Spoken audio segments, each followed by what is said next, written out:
6, we're back again. Kristi and Katie, your crime time friends. Stories, justice, laughs collide. True Crime Squad, come join the ride. Grab the clues, let's take a stand. For victims' voices, hand in hand.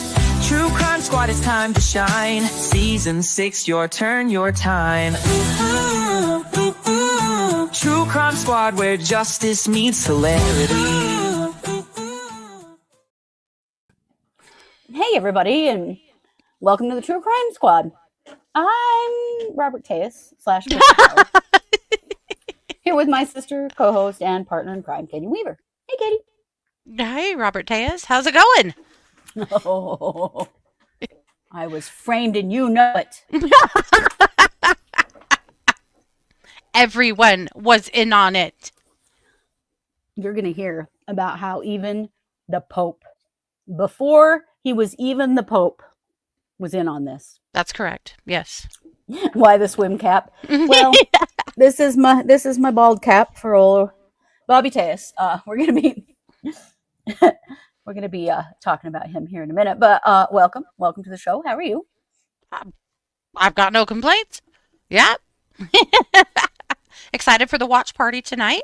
Yeah. Oh yeah. Unknown number. Mm-hmm. So that is coming up right after the show. Don't forget. Right here, we'll be here at 7:15 Mountain. All you have to do is be a member of our membership. Buy me a coffee. Go to truecrimesquad.com. Click the link there for Buy Me a Coffee. You can join our subscription there. Sorry. My cats. Let me just say, I love my cats, but they are being real assholes right now, and they've got me all flummoxed. Anyway, we'll be doing that this evening, 7:15. Ashley needs to know if you have the elevator shoes. You know, I could use them because I am shorter than little Bobby Tejas. Mm-hmm. I don't have the elevator shoes though. Yeah. Because I don't care. But he does. I kind of need to roll this up. I look like I don't have any eyebrows, and I mean, he's got to have. I should have really drawn these in better, but no, maybe we should just order you some caterpillars. You know? Yeah, I thought about buying some of the big fake ones and putting them up there. But anyway, we're gonna have a lot of fun watching Unknown Number on Netflix tonight for the watch party. But in the meantime, we've got quite a lot of updates for you. And I wanted to start with talking to you a little bit about the Robert Tejas appeal. He filed it on August 31st. That was the last day that he had to file it. Oh, dear. It was the last day that he had to file it. You know, he took all of his time, just to be sure. Course. Yes. Let's see. Let me tell you a little bit about. There are a few things he's bringing up. Now, let's just remind you. Robert Tejas was the Clark County Public Administrator in Las Vegas, and he was convicted of first-degree murder for killing Las Vegas Review-Journal reporter Jeff German in 2022. We watched that trial together. Many of you did with us. We called him Boss Baby, Megamind, Little Bobby Tejas, lots of stuff. Therefore, that's why I'm wearing this bald cap, while I talk about him because, well, Absolutely. Well, yeah, Kristi says cut the end off a mascara wand for the eyebrows. Looks the same. Yeah, it does.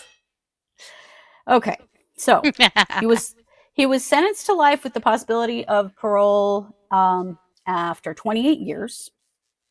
He, of course, maintains his innocence, and he accused everyone, just short of us, of being in on a conspiracy to frame him for the murder of Jeff German. Even though we all watched the video of him in his weird lifts walking down the street in his weird little costume. We also saw him in the bushes going like this on video as he was stabbing poor Jeff Garman to death. Yeah, it's literally on video. It really is. It is. But this guy, he's a professional complainer. He's definitely right up there with Sarah Boone and Donna Adelson. Yeah. To be perfectly honest, he is right up there. So let me tell you a little bit about what is in the appeal. Now, the appeal is 252 pages long. Can you imagine how pissed that judge is to have to read this bullshit? Well, because he's not. I thought he was pro se, but apparently he's not.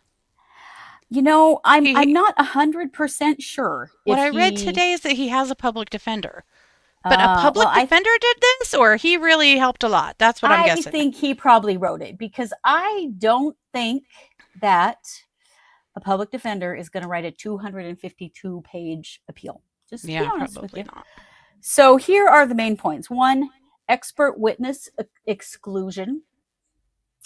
This was the former Seattle Police Lieutenant David Sweeney that he wanted to testify as an expert. He wanted to testify about industry standards pertaining to police investigations, which really didn't have one damn thing to do with this case. And that the search warrant was flawed, that there were omissions and misrepresentations in the search warrant that were intended to mislead the court. The judge had said, no, we don't need this. We're not getting into police procedure. That's not what this trial is about. He says that this was particularly central to his defense and in framing his conspiracy theory. Okay, sure, Bobby, sure. Yeah, that sounds right. Then we have, and I don't recall if we knew this or not, that the jury at one point had sent the judge a note indicating that they were deadlocked. And the judge must have sent a note back and said, hey, keep on working, as they do, and did not tell the defense that note happened. That's one of the things they're alleging. Now, do I know that is actually true? No. We never heard that, but... No. But you remember how disheveled the judge was? Yes, I do. I do recall.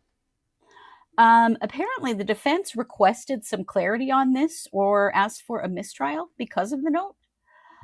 The judge said no. So interesting. They're alleging misconduct during jury selection. That there was, oh Lord, this is a Lori Vallow move. Judicial misconduct. Oh, yes. The jury was selected. Of course. Details in the brief suggest bias or improper questioning or some irregularity. I mean, you did in fact have attorneys that were a part of doing the jury questionnaire. So I don't know. Prior bad acts. The state's use of prior bad act evidence is challenged as improper. Tejas argued such evidence was prejudicial.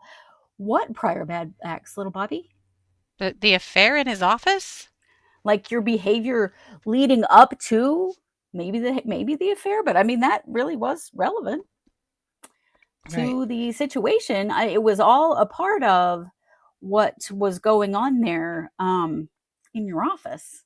Right. Which is why Jeff Garman was investigating you in the first place. But I do think that's kind of what he's alleging here.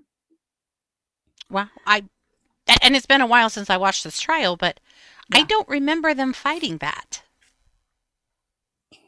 I don't remember it either. I don't remember a 404B objection, but it's been a while, and they did object a lot, so I could be wrong, but I don't remember them fighting that. Whatever, that's fine. Yeah, I'm not in charge of anything anyway. Consider that prior bad acts when that was actually a part of this crime. Right. Leading up to why Jeff Garman was investigating him in the first place. This all leads to the motive, so... Apparently, motions to suppress evidence, arguments that certain evidence should have been suppressed. Part of this focuses on lack of factual findings in suppression hearings and whether proper standards of hearings were followed. This is little Bobby asking for the manager. Yeah. It's just not going to work. Mm-hmm. Juror bias, that one of the jurors had bias or that bias was not properly screened out. Which one, little Bobby? Right. And what kind of bias? And then, of course, because, why not? Every Karen defendant throws this in, prosecutorial misconduct. Allegations that the prosecution misstepped in cross-examination in disparaging the defense, infringing on presumption of innocence, etc. etc. etc. That Prosecutor Hamner's rebuttal is one of the most popular videos we have on YouTube. Yep. And I think they're going to struggle with that quite a bit. Mm-hmm. Cumulative error. Oh boy, here we go. Even if individual errors might not be enough to overturn, the appeal argues that the aggregate of errors made throughout the trial warrants a reversal or a new trial. Like a lot of bad things didn't happen, but happened. So new trial. Now, interesting. I'm going to go through it. We're going to talk about that. We're going to talk about this more in detail later, but I just thought it might be fun for you to hear some of this, and I really wanted to debut my new bald cap. So. Well, good work. Yeah, so we'll get into the specifics of some of this because I have not had a chance to read. It's 250 pages long. Yeah. To Christ, Teus. Yeah. You can know. That's how you know, bro, that he wrote it. Okay, that's how you know he wrote it. It's 250 pages long. Yeah. But I'll go through it and see if I can pull out some gems for you. Maybe I'll get me some better eyebrows up here. That poor public defender. Can you imagine what he's putting him through? No, I cannot.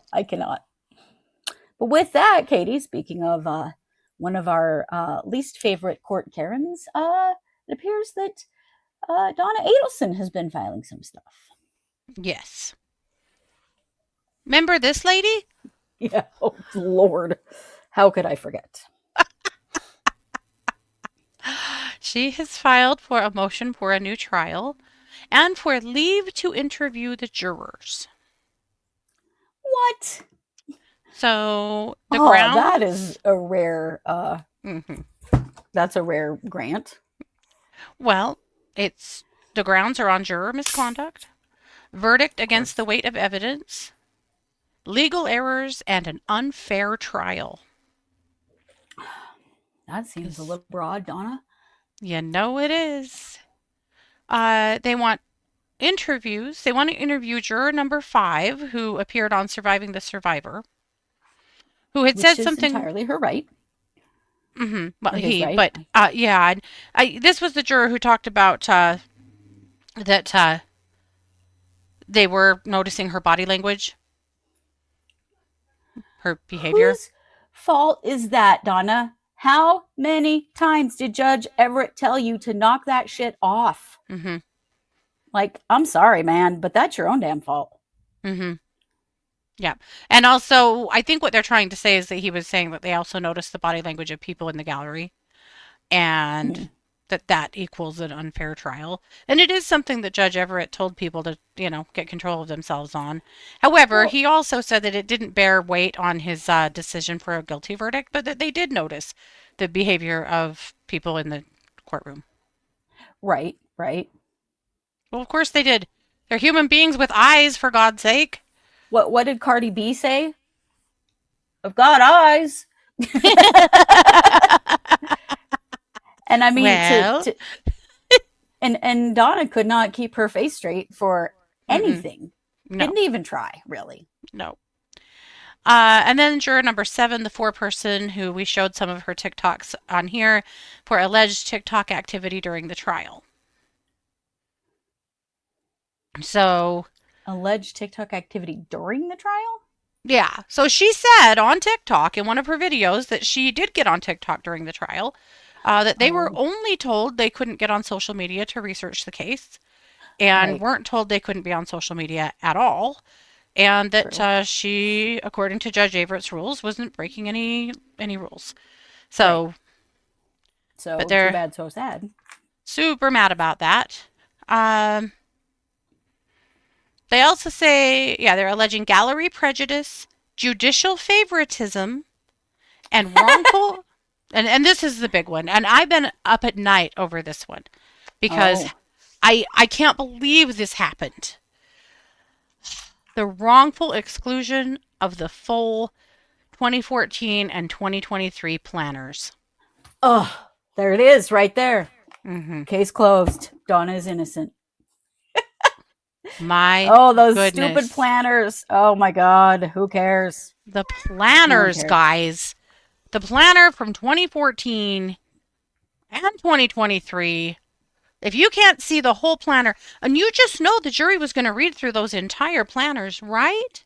Right. And all of Donna's chicken scratches. Yeah. So key. Such key evidence. Of course they're filing this. Everyone does. And of course they're saying things like this because everyone does. But it is hilarious to me, some of this stuff. First of all, Donna is the one that couldn't keep her mouth straight and couldn't keep her face straight. And now she thinks she got an unfair trial because the jurors noticed that she was acting like a dick. Donna... Right. What were they supposed to do? Keep their eyes closed through the entire trial? Like, come on. Put a bag on Donna's head? Okay, yes, that would have been fine. That would have been all right, yes. Yeah. One of those underwear-looking spit mask things, but put it over the head. That would have been great, yeah. Big old granny panty spit mask. Mm-hmm. I'm not really sure what else you would do there. She was literally doing it and was warned multiple times by the judge. Yeah. Yeah. What the hell? Now, I also read on Twitter, and I didn't look it up myself, so I can't 100% verify this, but Jay said this on Twitter, that the filing, the address listed for Jackie is the address for her mortuary. Of course it is. Again, I didn't look it up personally, so I can't say that 100%, but that's what Jay said. And he's the best lawyer dead people have ever met. Right. Oh, good Lord. Hilarious. Anyway, so yeah, she's jonesing for a new trial right away, guys. We'll see what the judge says. I kind of feel like I already know, but we'll leave it up to Judge Everett to do the dirty work. Right. That's pretty hilarious. I can't believe she even brought up the body language thing. Like, really? After all of the admonitions throughout that entire trial? And that's why that won't be appealable. Because the judge over and over dealt with her and her face. Sorry about your face, Donna. Yeah. So we'll keep an eye on that and let you know what the judge says. People are dying to retain Jackie. Oh my God, yeah, exactly. Can you imagine that your office as an attorney is also your mortuary? Jackie is knocking them dead in the courtroom, guys. She is knocking them dead in the courtroom. Mm-hmm. Yeah, Kristi says, that's a hoot. Can you picture Tom Petty as an undertaker? Yeah. Yes, I can. Kristi did point out to us that Jackie looks a whole lot like Tom Petty, and she does. Mm-hmm. No offense to Tom Petty. Yeah. Literally dying to retain Jackie. Yeah, that's kind of... Sorry about it. Tom Petty, we love you, Tom Petty. Yeah. Right. Mm-hmm. All right. Well, thank you. We will keep a close eye on that. Yeah. Friends, something terrible has gone on in Minneapolis. And, Minneapolis has had several terrible mass shoodings in just the last recently. Little bit. Yeah. But unfortunately, two of the things that have happened now are shooting incidents in homeless encampments in just the last few days. Yeah. Over a dozen people have been injured. There were two. They happened not very on the same day, but in two different places. Mm-hmm.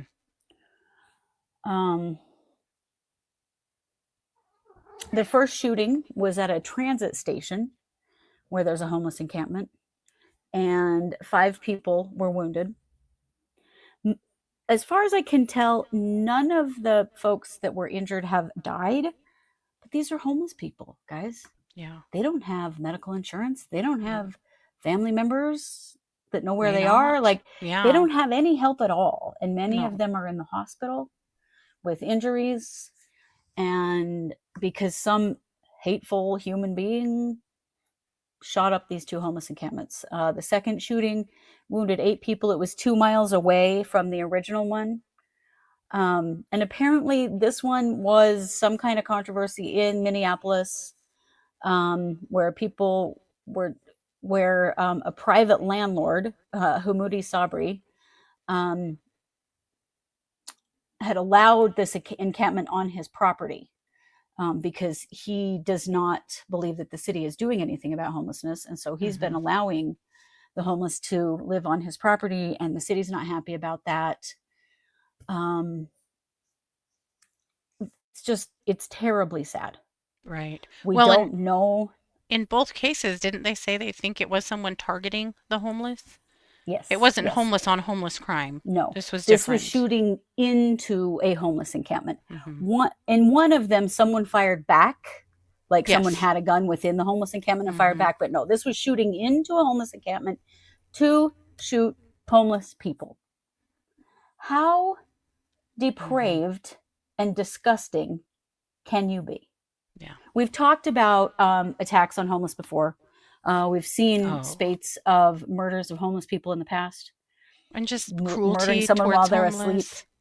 You while remember they're that one living where on the somebody was street. sleeping on the sidewalk in front of some man's business, and he came out and poured a whole bucket of ice water over them in the winter? In the winter. Oh yeah, the abuse of homeless people is horrific. And yes, It just is. last week a newscaster said that he thought that the way I'm to getting deal. to that. Okay. Yeah. This is the thing. This is where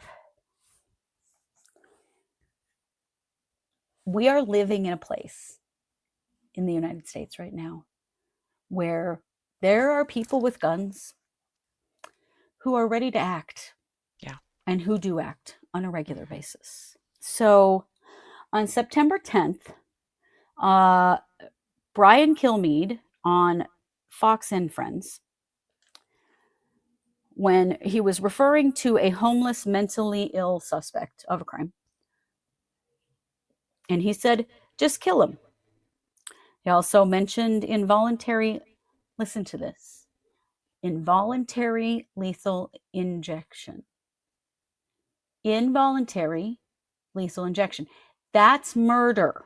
That is murder. Yep. He's now apologized, but unfortunately, he still has a job.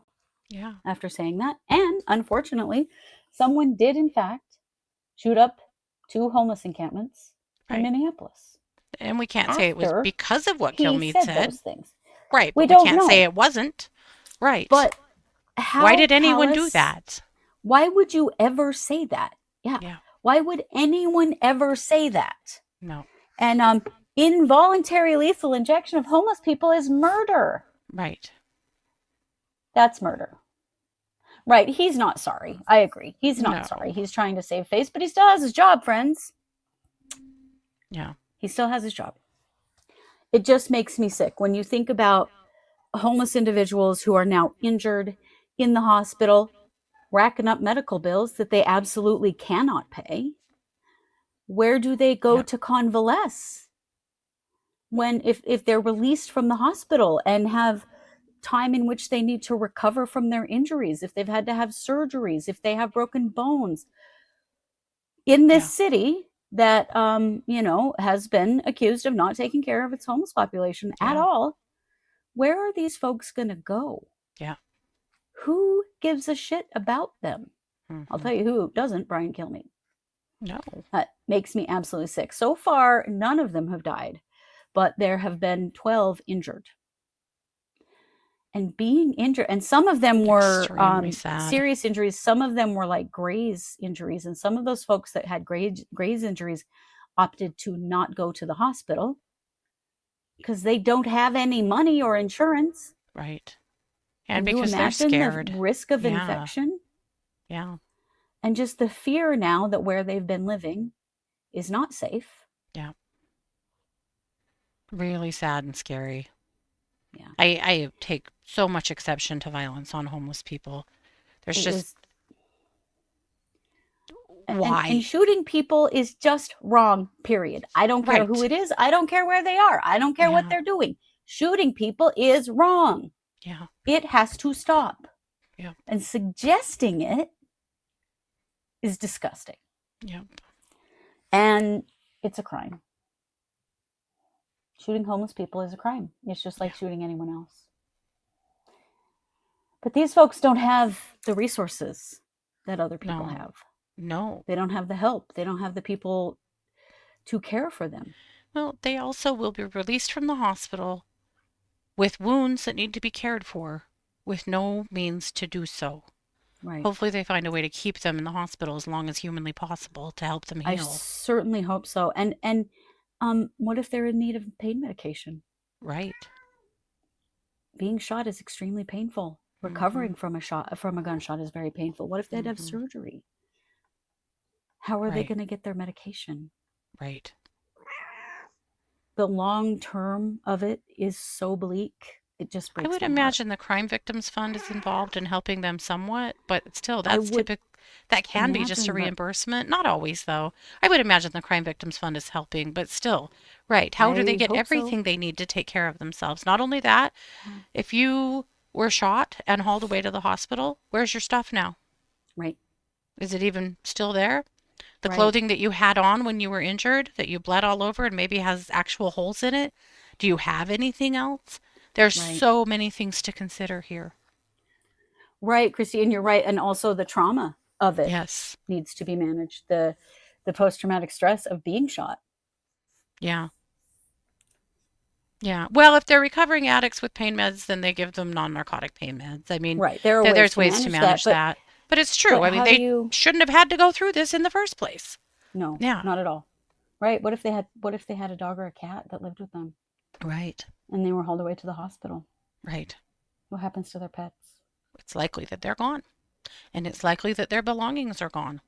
It's just, it all just freaking sucks. All of it.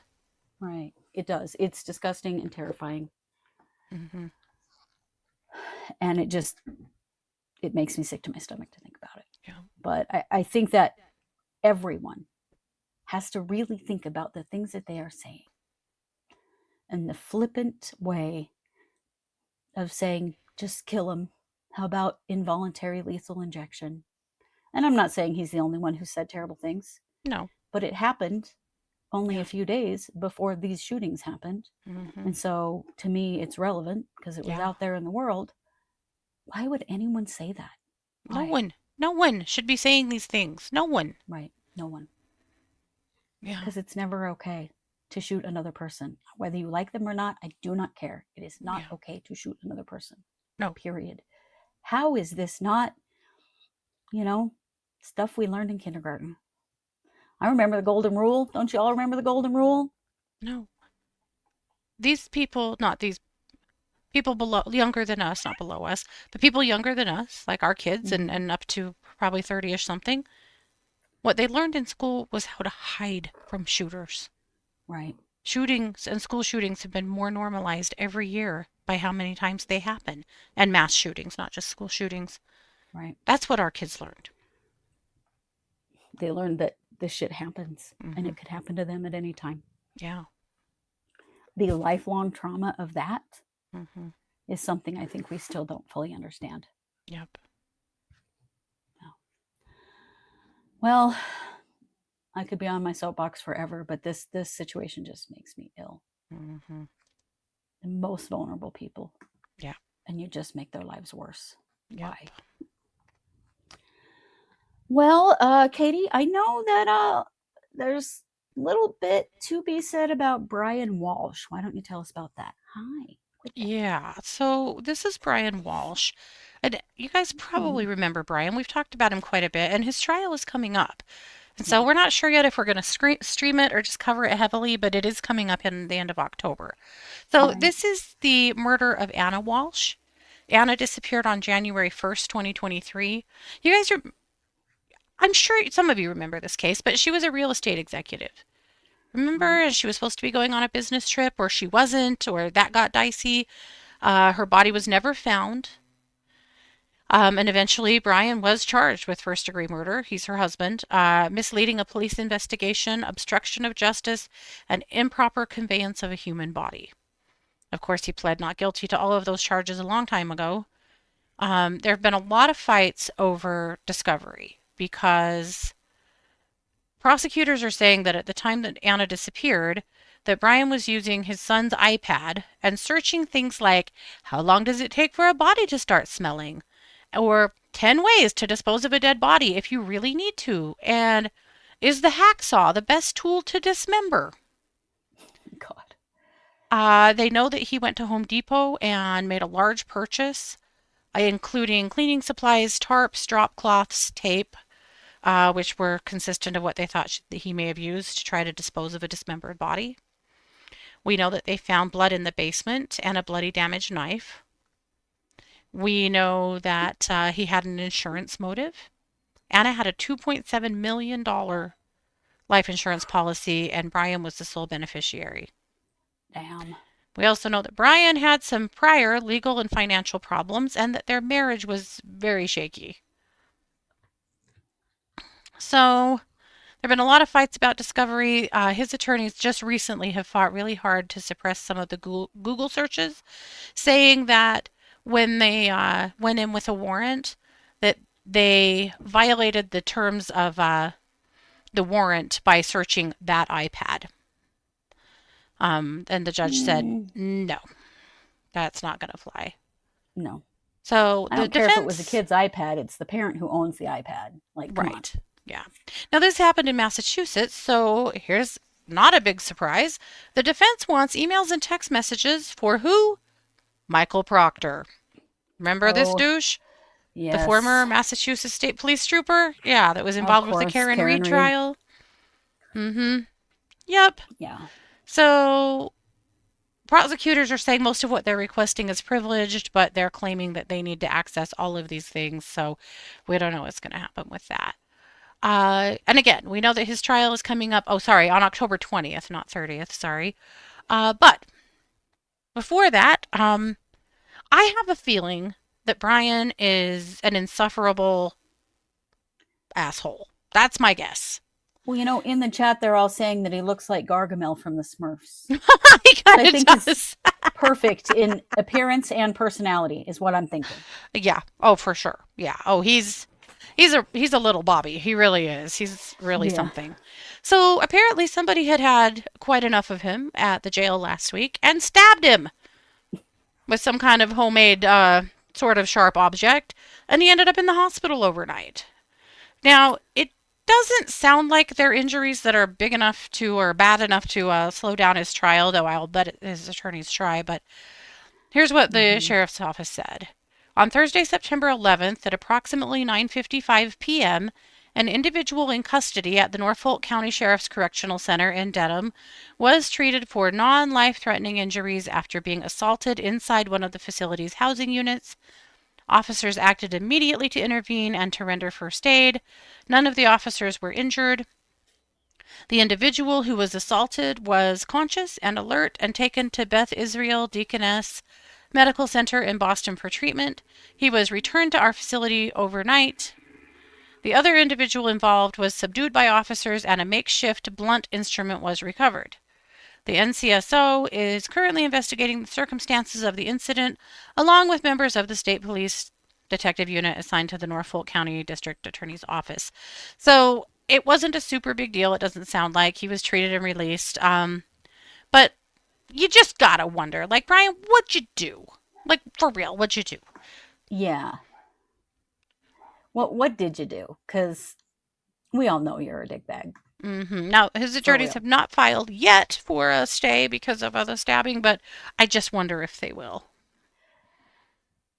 I would imagine they'll try. But, I mean, or a delay. He wasn't in the hospital very long, so... No. Nah, he's not that hurt.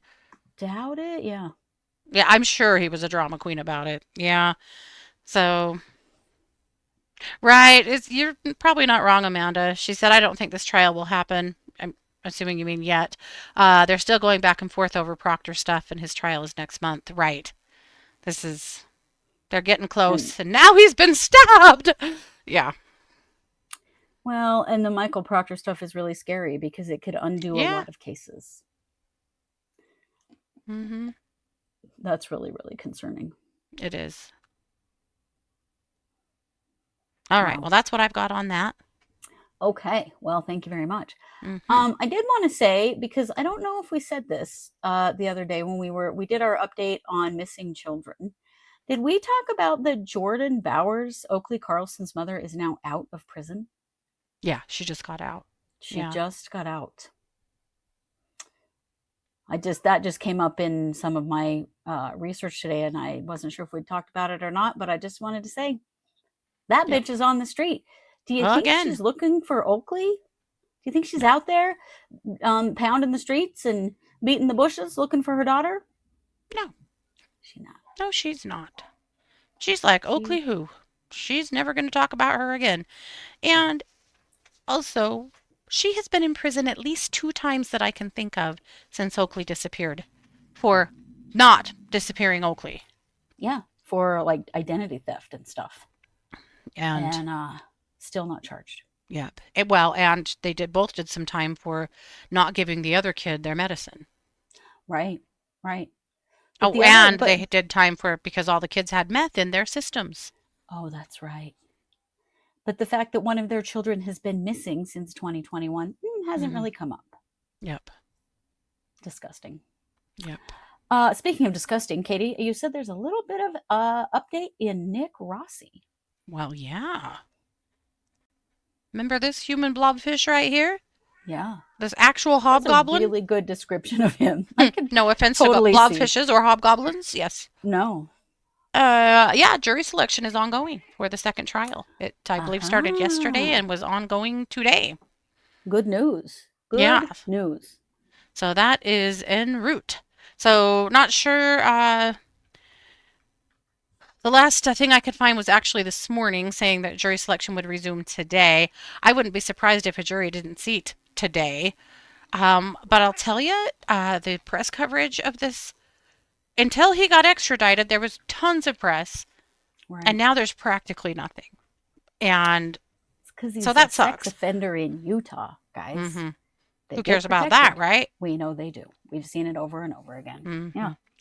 So we will cover his trial to the best of our abilities. The first one, well, we did the best we could, and that's what we'll do with this one too. But as you know, that picture looks like it has a smell. Yes, it does. I know. Yeah. Yes, it Not does. cool. Not cool at all. Yep. So, and then once this trial is done, were he to be found guilty, then he'll be sentenced for both of those in October. No, different defense attorney. This is in a different county. Yeah. Yeah, that's why there's 2 trials, because they're in 2 different counties. Yeah. This, however, is the sexual assault that happened first. Yeah. It's the one with DNA. And this one has DNA. Yep. Also, the victim in this one is really well spoken.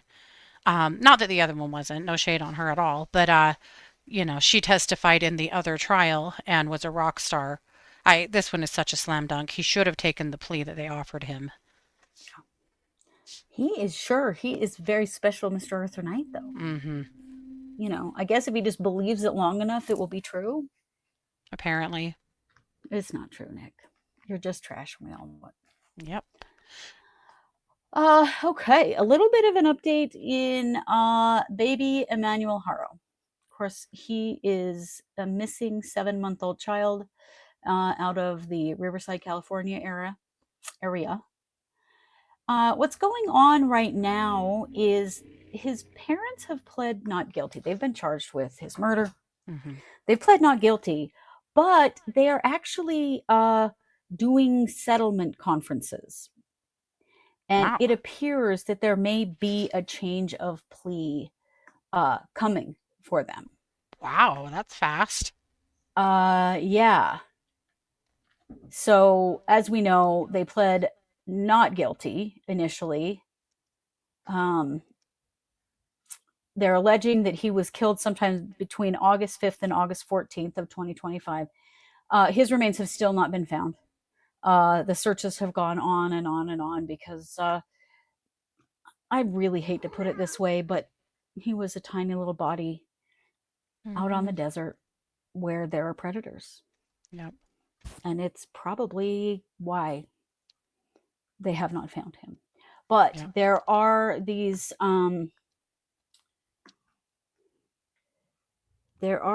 settlement conferences going on. There's one, they've already had one, and now there's another one coming up on October 16th and a preliminary hearing date on October 28th. So basically, if they don't come to a settlement of some sort, then October 28th will be a preliminary hearing for them. So it appears to me that there is an attempt to get a guilty plea and settlement out of these people. And if they don't do it, then they are going to go forward with a preliminary hearing. Yep. But I am amazed at how quickly this is moving through the courts. That's crazy. It's crazy. I know. It is. And actually to already be scheduled a preliminary hearing in October is pretty wild.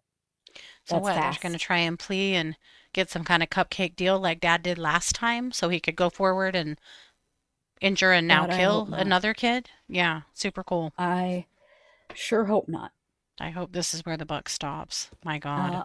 I do as well. The settlement stuff is a little concerning to me because, yeah, that's what Dad got one time before after injuring a baby so badly that they have a lifetime of disability. Yeah. And now this one is gone. So that's what's happening. We'll keep you updated on Emanuel Haro as we find out more. You know, it's also been reported this week that Emmanuel Haro and their older sibling, neither one of them even have a birth certificate. Yes. They were apparently born at home and never even entered into the system. That's really scary because That is really nobody scary. besides the people that lived around them and family even knew these children existed. And that is the behavior of people that know that the system would be keeping an eye on them if they registered these births. Indeed. Just going to say it. I mean, you can have a home birth all day long and still get a birth certificate and a social security number for your kid. But they didn't do that. They didn't do that. No. No, they didn't. And it is very suspicious in 2025 to not register the birth of a child. And to not kids that are register the never birth put in the of system scare me to children. death. Yes. We already have very little for protection for children in this country. And that's takes the little bit that we do They have officially away. don't even exist, then what? Right. Then what? Yep. Let's see. Katie, no, not Katie, me. The Josh Hubert trial has ended and it has gone to the jury. So we are awaiting that. One thing that I learned that I didn't know, that I told you the other day, when I told you about this case the other day, is that he was set to testify a couple of days prior to the kidnap. He was supposed to testify in some kind of hearing that had to do with police misconduct. That's been floated out there that maybe that has something to do with this. I still don't really believe it. I just believe this child, something happened to her. How can you not believe that? But it is with the jury now. And so by next week, we'll be able to let you know what the outcome is there. Yeah. And with that, Katie, got a little bit in Barry Morphew. Yeah. So this is Barry F. Morphew. You probably recognize his face and name. Barry, of course, is the husband of murdered Colorado woman Suzanne Morphew. So just to remind you, Suzanne, they got married somewhere around 1994, so they've been married for quite a long time. They had a couple of daughters. On May 10th, 2020, which was Mother's Day, Suzanne was reported missing. They lived near Salida, California. So supposedly she was going on a bike ride But her bike and her helmet and other things that she would have had with her were found in places that raised questions about whether she actually went on a bike ride or not, or if that was just a part of the story. So we know that Suzanne was having an affair and they were in a very unhappy marriage. We know that Barry gave investigators initially some pretty wildly varying stories that kind of made everybody get a little dicey about him. I mean, from the beginning, people were pointing the finger at him. Right. Well, we had a public defender who got wild and charged him really out of the blue without enough evidence. The sheriff in Salida even was like, no, we don't want what? Like, everybody was really shocked. And eventually his case was thrown out because the state just didn't do their due diligence at all. And the not the public, did I say public defender? I meant the prosecutor. So the prosecutor who brought this really erred, unfortunately, and she was disbarred over it. And just today, the Supreme Court in Colorado upheld that disbarment. So she's done. Good. It sucked. It was stupid. Everybody wanted justice for Suzanne, but it really super sucked watching this douchebag march out of court with a big smirk on his face, thinking he really got away with something. It sure did. That But was not justice for anybody. What Barry didn't think was going to happen happened. Suzanne's body was found. Yeah. Much to everyone's surprise, back in 2023. So 3 years later, her body was found. And then we heard nothing for, God, like 7 months probably or more. It's a long time. Long time. And we kept asking each other, what is going on with Suzanne Morphew? Is there ever going to be a charge? And then a grand jury indicts who? Yet again, Barry F. Morphew, from a different county this time, because, her body was found elsewhere.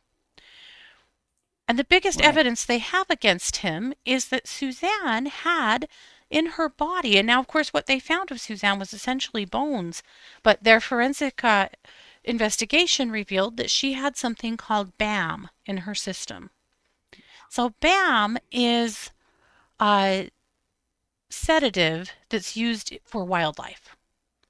And Barry had a little deer farm and was the only person licensed on his side of the state to have BAM.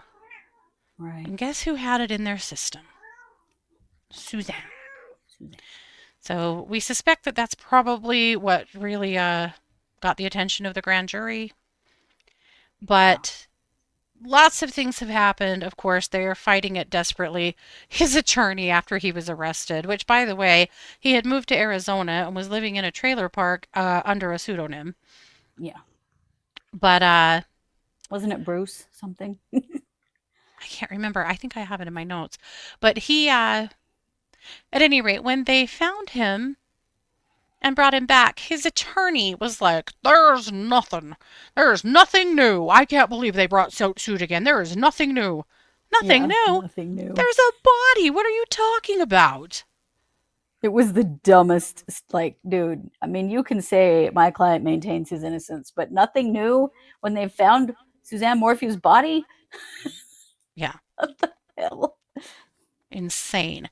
So there was just a hearing because he's trying to get his bail reduced. The bail is set at $3 million. Now, the defense is arguing that he doesn't have the kind of money he did. And so $3 million is really excessive for someone of his means. And so they had a victim impact statement from her brother, David Mormon. And here's some things he said. He said the interim release of Barry Morphew should under no circumstances be granted. I am sure the grand jurors who indicted him would agree. He is a flight risk and a serial psychopathic controller of all in the realm of his influence. He needs to remain imprisoned throughout the entire legal proceeding till a verdict is read. He said he thinks Morphew, if convicted, should be subject to death by hanging, but officially is requesting life in prison with no chance of parole. He also said that Barry Morphew is a soulless, sadistic, amoral predator that has hunted or used those around him his entire life. There is no redemption here. Anyone believing in such are just foolish lambs awaiting for his or her potential slaughter. He is a born killer, nurtured by those who sanctioned my sister's death. He said he Well lays in bed said. at night, pondering the last few minutes of Suzanne's life. Once struck by the bam-laden dart, it is hard to imagine the terror she felt as she tried to escape. With every pounding heartbeat, the chemical quickened its pace into her system, just like it had on so many deer her now psychopathic partner had shot. The screams, the tears, the pain were the outward expressions as her physical body began to separate from her spirit and her soul. Yeah. So what the judge did is they said, we're not taking off the $3 million, but it had been a cash bond, and they adjusted it so that now he could potentially use his assets and properties to meet that bond. However, he has not. So I'm really thinking he probably doesn't have the means to get out either way. Probably not. He should not get out. He was living in another state under a pseudonym. Now, he wasn't charged with anything at that time, but his behavior all along. Mm-hmm. Yeah, it's all awful. So anyway, you can stay put there, Barry. Yes, you can. Yep. You. I have a little bit more update on Josh Hubert, because I always like to, if I haven't checked to the very end of the day, you never know what could happen. So the jury did come back with some questions today. Oh, the only one that I know for sure what they asked is they asked what happens if they can't come to an agreement on one of the charges. So he's charged with rape, kidnapping, attempted murder. Is that it? And strangulation. And so it does sound like maybe they are together on everything but one thing. The judge referred them to the jury instructions, which I'm sure said that they can convict on some things and not others, because he has multiple charges. Yeah. And so they went home for the day, and they will be back tomorrow to continue deliberation. What charge do you think they might be questioning?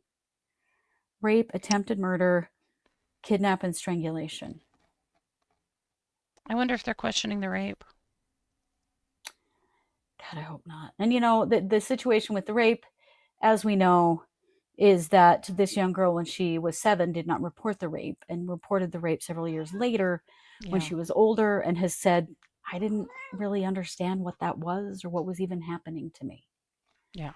Which I think could be very real for a 7-year-old child. Yep. I've wondered about strangulation. I mean, there is evidence that she was strangled. But I don't know. Yeah. I mean, I don't know, because there's evidence of all of it. But there is question well, you know, I guess coming back to the rape, there is the reality that there is his DNA was not found on her clothing, and her father's DNA was. Creepy. Yeah. That's what makes me wonder if they're like, and it could be confused about that, or uncomfortable about that because of the seminal fluid. Yeah. That could be. Yeah. Yeah. I actually have one more thing. Keep an eye on that. Oh, what's that? So this is an update in Caesar Sandival. So Caesar Sandival is a case that we covered due to the request of the family out of Caldwell last year. And so Caldwell, Idaho is not too far from Boise. And Caesar was killed. He was hit by a car, essentially, the family thinks. Unfortunately, when Caesar died, a couple things happened. First of all, his wife, who is not connected to the rest of their family, got really weird and wouldn't share any information and wouldn't tell his kids anything, and things got really ugly real fast. So that happened, as well as that the police have just continued to tell this family over and over and over again that this is just an ongoing thing and ongoing investigation. We can't tell you anything. They hadn't been able to see the death certificate, the cause of death. They just couldn't get any information whatsoever. Yeah. And it's been really, really hard on their family. So when we reported on this case initially, there were things that we weren't allowed to say because this family, actually due to our encouragement, did finally get an attorney, and the attorney's been guiding them along. And now the attorney's saying, okay, now we can say the things. So one of the things that they couldn't say was that they're actually bringing a wrongful death lawsuit against his wife, Nancy Sandival, because there is a lot of supposition, there's a lot of rumors that Nancy knew exactly what was going on. Nancy was a part of the night that he died. Right. And right. so he was drunk and had been in her vehicle. And she kicked him out of her car and left, and then he was apparently hit by a car, but again, his family doesn't know because they have not let them see anything. Right. His daughter went looking for him and found him. Yeah. So they wanted to let us know that they are moving forward with their wrongful death lawsuit so that they can get some discovery that they've been asking for and waiting for years. Good. Not just that, but that's part of why, I'm sure. But they also have a vigil. They invited us. I wish we could go. It'll be on October 1st. I can't imagine we can make it to Caldwell then, but we have plenty of you guys down there. So I want to let you know that on October 1st, and that's the 2-year anniversary of his death, at 6:30 p.m. At the location that he was found. And that's the intersection of 10th and Homedale. And we'll share this again a lot closer to time so that you know. But they have invited the local news. They're just trying to do what they've been encouraged to do by us and by others, and that is to stay loud. So they've invited the news. Again, they invited us. If any of you guys are in the Boise area and want to go, that would be, you have no idea how much they would appreciate your support. Because these guys have been on an island. They have not had any support. They have not had any respect at all. And they just didn't know how to get any. Yeah. And I'm so grateful that they are now getting the support that they need. It sounds like they have a lawyer that's giving them lots of support and good guidance. So really, really glad to hear that. So that's going to be on October 1st. If anybody can make it, that would be amazing. I get it. We all, have stuff going on, and I can't see us being in Caldwell on that day, but I wish we were, because this family needs support terribly. Yeah, they do. Maybe we can send some flowers or something. Maybe so. It's a good idea. Yeah.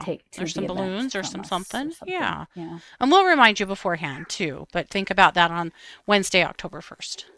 Yeah, because some of you I know are in the Boise area if you're listening, and maybe you could go and show some support, because this family deserves answers. And they have been so alone. Yeah, and that's just not right. They have the right to know, and there's justice for Caesar. Yep. Sandy. Yes, Sandy seems to want to go. The Caldwell Police Department, and this was kind of a fight too between the city and the county, this case. But the Caldwell Police Department has had the most terrible press the last few years. It's just unreal. And I know there's more coming. Yeah, I'm bringing you a case next week. You are going to be amazed by, and not in a good way.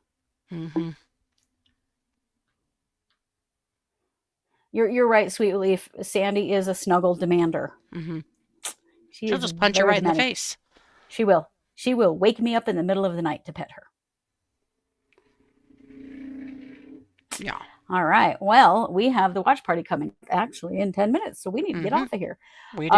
It is Unknown Number, the high school catfish. We're watching on our own devices on Netflix, and then we'll have an open chat that looks just like this, where we will chat our way through this one. And I'll tell you what, there's going to be a lot of chatting to be done as we watch this one, because it is something else. Yeah, it is. So join us. I'm going to send the link out right now to everybody so that you can find it. And thanks for joining us tonight, you guys. You know it. We are the True Crime Squad. Thanks for being here. Yep.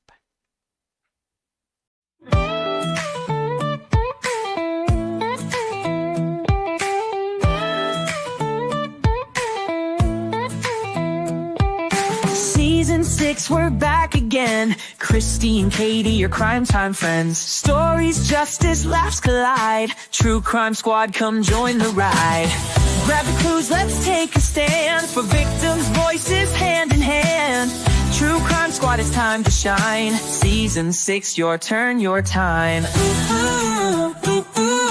True Crime Squad, where justice meets hilarity.